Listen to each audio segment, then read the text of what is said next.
Listen कहानियाँ में आप सबका एक बार फिर से बहुत बहुत स्वागत है। आज मैं जिस जगह पर हूँ वो एक हिल स्टेशन है। बड़े बड़े पर्वत, नदियाँ, पहाड़ और ठंडी ठंडी हवा, इसका कॉम्बिनेशन तो लाजवाब है। आज मैं आपके साथ शेयर करने जा रही हूँ एक बहुत ही प्यारी सी कहानी। एक बार एक युवक होता है जो बहुत स्ट्रगल कर रहा होता है और वो थक हार के किसी तरह लेटने जाता है।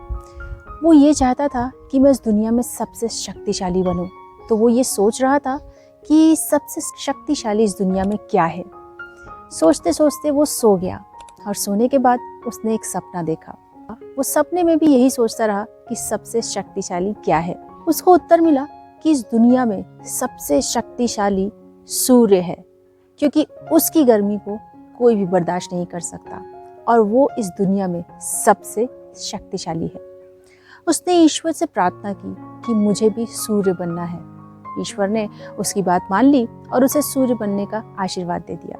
अब वो सूर्य बनकर बहुत तेज चमक रहा था। उसे बहुत अच्छा लग रहा था, क्योंकि अब कोई भी उससे ज़्यादा शक्तिशाली नहीं था।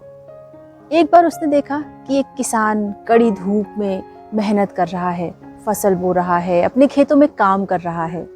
सूरज को लगा कि मेरी इतनी गर्मी के बाद भी इस किसान को कोई फर्क नहीं पड़ रहा है, तो उसने अपनी गर्मी को और बढ़ाया।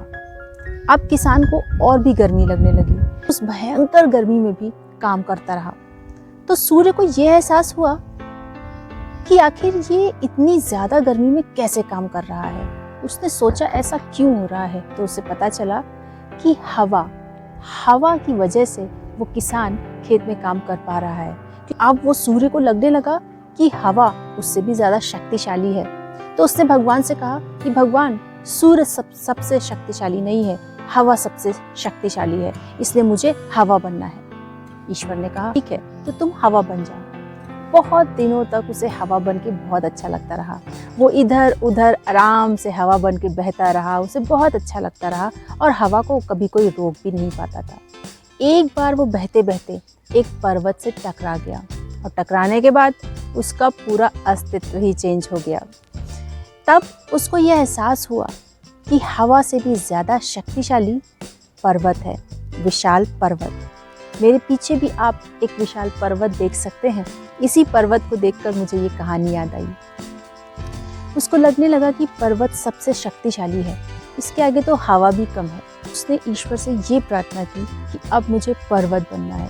तो ईश्वर ने कहा ठीक है, तुम पर्वत बन जाओ। वो पर्वत बन गया और पर्वत बनने के बाद उसे बड़ा अच्छा लगने लगा, क्योंकि ना ही उसे कोई हवा से प्रॉब्लम थी, ना धूप से प्रॉब्लम थी, और ना ही उसे कोई नुकसान पहुंचा पाता था, क्योंकि वो एक विशाल सा पर्वत था। लेकिन बहुत दिनों से उसे कोई शोर सुनाई दे रहा था, और वो शोर इतना ज़्यादा था कि अब वो शोर उसको बहुत परेशान कर रहा था।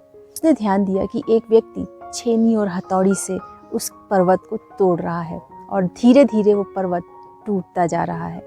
और उस छेनी और हथौड़ी की आवाज़ इतनी ज़्यादा उस पर्वत को प्रॉब्लम दे रही थी कि उसने भगवान से कहा कि अब मुझे पर्वत भी नहीं बनना है। ज़्यादा शक्तिशाली तो वो मजदूर है जो इस विशाल पर्वत को भी तोड़ रहा है।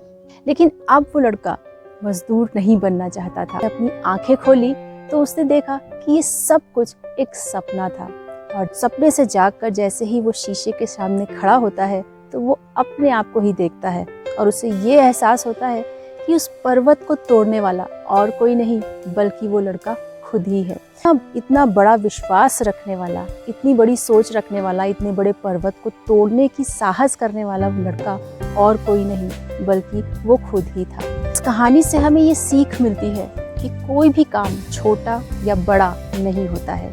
कहानी से हमें यही सीख मिलती है कि चाहे आप सूर्य हो, पर्वत हो, हवा हो या फिर एक छोटे से मजदूर, हर काम अपने आप में अच्छा होता है। इसलिए अपने काम को पूरे स्वाभिमान के साथ कीजिए। आई होप कि आज की ये छोटी सी कहानी आपको पसंद आई होगी। Thank you for listening listen कहानियाँ। अभी तो आपने पूरी सुनी नहीं।